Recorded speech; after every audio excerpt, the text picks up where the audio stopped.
Біз ажырасып кеттік. Мақпал Исабекова отбасына қатысты бар шындықты айтты. Танымал әнші Мақпал Исабекова журналист Динара Сәтжанға ашық сұхбат берді.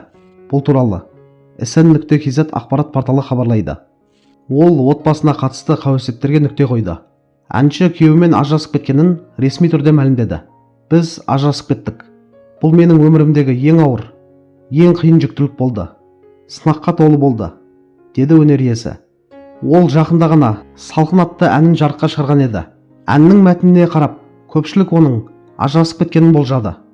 Айта кетейік, әншінің бұрынғы күйеуінен бір ұлы және қызы бар.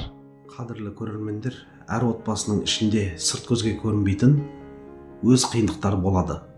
Сондықтан мұндай жағдайда бірден баға беру де, кінәліні іздеу де дұрыс емес деп ойлаймын. Екі адамның арасындағы мәселені өздері ғана толық түсінеді. Мақпал Исабекова көпшілікке танымал адам болған соң, оның өмірі бәрінің назарында жүретіні рас. Бірақ ол да ең алдымен ана, қарапайым адам.